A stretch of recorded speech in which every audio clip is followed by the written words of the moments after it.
आप विश्वास करते हैं इस बात पर? वो तरक्की आपकी होगी यीशु मसीह के नाम में। लेकिन दो तरह के लोग हैं, कह रहे हैं कि एक जो बुरी संगत का पीछा करते हैं और एक क्रोधी मनुष्य, क्रोध करने वाले। अगर आप विश्वास कर रहे हैं, आज मैं कह रहा हूं ऐसे लोग आज से तरक्की को होता देखेंगे अपनी लाइफ के अंदर। जोर से तारीफ करो यीशु मसीह के नाम में। ये टेबल ना रखा कर, यहाँ पर गंदा सा टेबल रख देता है पागल सा।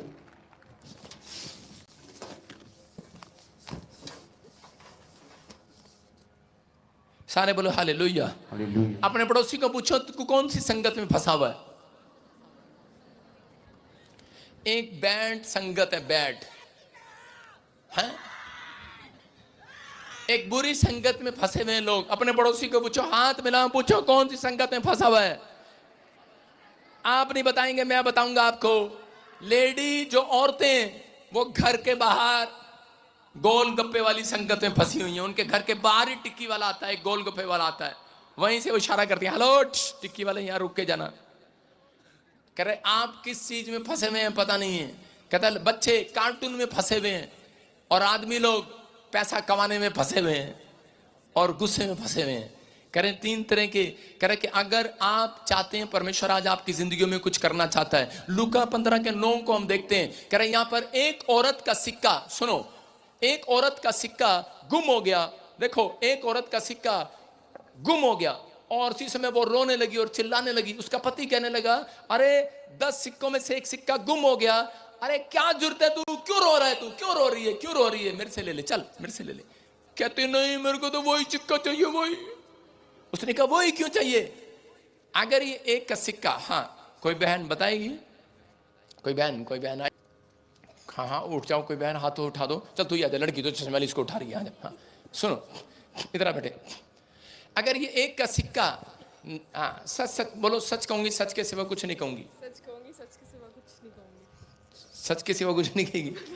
अच्छा ठीक है, सुनो, ये एक का सिक्का नाली में गिर गया, क्या आप उठाओगे इसको? हाँ उठा लेंगे, उठाएंगे? सुनो, अगर ये एक का सिक्का ऐसी जगह गिर गया जहां पे सूर गंदा खाना खाते हैं, नाले में हैं, आगे लाइन पे, my name is Bajinder Singh. सुनो, नहीं उठाएगी ना। अगर सुनो, अगर आपकी 50,000 की गत्थी गिर जाए तो उठा लेंगे। सच बोला इसने, उठाएगी कि नहीं? हैं? जब 50,000 की गत्थी गिर जाती है ना तो यूं देखते हैं इधर, और हाथ भी ऐसे पूछते हैं, है ना, गंदी नाली में से बैठ जा।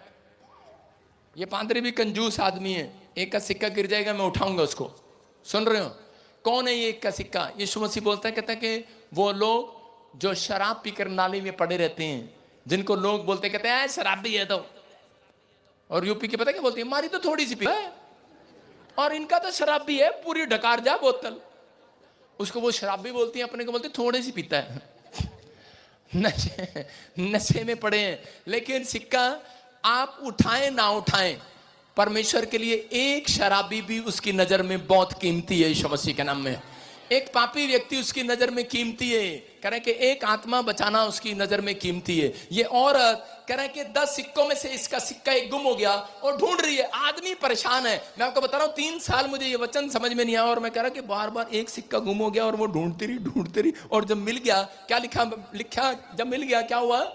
और जब मिल जाता है एक का सिक्का, हाँ, तो वो अपनी सखियों और पड़ोसियों को इकट्ठा करके कहती है, हाँ, मेरे साथ आनंद करो, हाँ, क्योंकि मेरा खोया हुआ सिक्का मिल गया है। मैं हैरान हो गया, मैंने कहा ये क्या हो रहा है?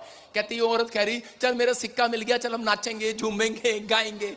मैंने कहा कितनी औरतें इकट्ठी की, पूरा मोहल्ला इकट्ठा कर लिया, एक सिक्का मिला और नाचना स्टार्ट कर दिया। मैंने कहा क्या इसमें सोने का था वो? लेकिन वहां कहीं नहीं लिखा सोने का था, वो तो ऐसा ही था, सिंपल था। कहती सोने का सिक्का नहीं था, वो नाच रही थी, घूम रही थी। लेकिन उसी समय के पवित्र आत्मा ने मुझे प्रकाशन दिया, उसने मुझे कहा, कहता नहीं, कहता वो 10 सिक्के वो हैं जो मूसा को कमांड्स दी गई थी, कमांड्स, कहता आज्ञा दी गई थी वो पुराने नियम में। 10 सिक्के वो हैं। कहता ये विश्वास का सिक्का पहला, कह रहा है प्रेम का सिक्का, दया का सिक्का, शांति का सिक्का, धीरज का सिक्का, कह रहा है 10वां संगति का सिक्का। हालेलुया। कहती मेरे सारे सिक्के गुम हो गए हैं, लेकिन ये सिक्का मुझे वापिस चाहिए। वो उस औरत को दुष्ट आत्मा की प्रॉब्लम थी, मैं आपको बता रहा हूं, एग्जांपल दे रहा हूं। और उसी समय वो औरत की संगति छूट जाती है, उस जगह से चर्च हट जाती है, और वो औरत को पता लगता है कि वो संगति छूट गई है। उसको कहीं दूसरे चर्च में ले जाते हैं, लेकिन वो जाती है दूसरे चर्च में और वो कहती है कि नहीं नहीं मुझे मजा नहीं आ रहा, और वो निराश हो जाती है। और उसी समय उसको दुष्ट आत्मा फिर पकड़ लेती है, और उसको थोड़े दिन के बाद उसके पति को पता लगता है कि वो जब उसको संगति मिलती है वो तो दौड़ती है, नाचती है, घूमती है, अपनी सेखियों को इकट्ठा करती है, कहती है कि मेरी संगति खोई हुई वापिस मिल गई है मुझे। कह रहे कि वो कहती है क्योंकि मैं जानती हूं अपने पति को, कहती है उसका पति कहता है तूने वो सिक्का क्यों नहीं लिया, पहले वाले सिक्के क्यों नहीं लिए, एक सिक्का ले लेती। बोलती है कि मैंने इसी संगति से प्रेम करना सीखा है, मैंने इसी संगति से दान देना सीखा है, कह रहा इसी सिक्के से मैंने, अगर मैं संगति ना करूं, अगर आप संगति ना करें, जब आप संगति करते हैं, जब कोई आपकी बाजू में प्रार्थना कर रहा होता है, बैठा हुआ जोर जोर से हालेलुया बोल रहा होता है, प्रार्थना कर रहा होता है, अगर आपके दिल में कुछ हो रहा है, आप उसको देखते हैं, आपके मन करता है अंदर से कि मैं भी प्रार्थना करूं, बेशक आप नहीं कर पाते, यही साइन है कि परमेश्वर आपके अंदर आ चुका है यीशु मसीह के नाम में।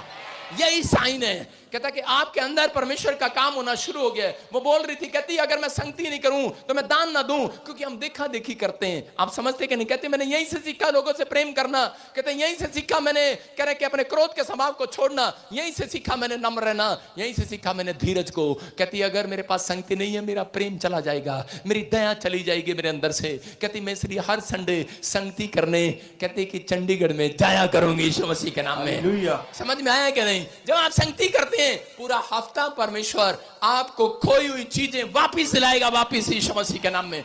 जितने आमीन बोल रहे हैं मैं कह रहा हूं, खोया हुआ पैसा वापिस आएगा, खोया हुआ प्लॉट वापिस आएगा, आप पहले जैसे नहीं रहेंगे चर्च। आमीन बोलने वाले आजाद हो जाएंगे यीशु मसीह के नाम में। बुरी संगति नीति वचन में 22 के 24 में लिखा, देखो क्या लिखा, पढ़ेंगे फटाफट। हाँ पहले निकाल लेना।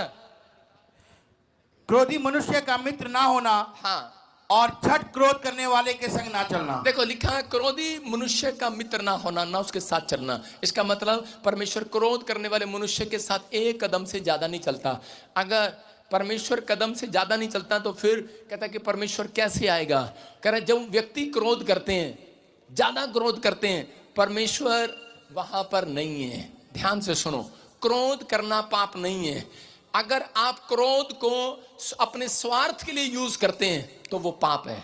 दाऊद ने अपनी लाइफ में क्या किया, दाऊद ने 66 लड़ाइयां लड़ी। इसका मतलब वो क्रोधी मनुष्य था, गुस्सा आता था, लेकिन परमेश्वर उसके साथ था, वो जीतता चला गया, जीतता चला गया। लेकिन 7वां, ध्यान से सुनो, कहता है एक दिन उसने एक औरत को पसंद किया और उससे शादी करने के लिए गुस्से में आकर उसके पति को जान से मरवा डाला और उससे शादी कर लिया। और परमेश्वर ने उसी समय, बाइबल बोलती है कि पवित्र आत्मा ने क्या किया, कहता है कि मैं इसको बताऊंगा। अब हम पढ़ेंगे 7 का 11, भजन संहिता 7 का 11 पढ़ो, देखो क्या लिखा। हाँ दिखा फटाफट स्क्रीन पर, अंदर चला गया। परमेश्वर धर्मी और न्यायी है, वरन ऐसा ईश्वर है जो प्रतिदिन क्रोध करता है। देखो क्या लिखा, कहता है परमेश्वर ऐसा धर्मी और न्यायी है, वो एक दिन नहीं डेली क्रोध करता है। तो इसका मतलब क्या परमेश्वर भी पाप करता है? कह रहा है कि जो क्रोध, वो कह रहे हैं जो जिसमें अगर आप अपने बच्चों को डांट नहीं सकते, परमेश्वर के लिए जलन नहीं है, परमेश्वर के कामों के लिए जलन नहीं है। अगर आपके पादरी को कोई गाली दे रहा है और आपको जलन नहीं है, यीशु मसीह को मारने आए और उन्होंने तलवार निकालकर काट कर उसका कान काट दिया, मैं कह रहा हूं इसका मतलब क्या था कि उसके अंदर जलन थी, पतरस के अंदर।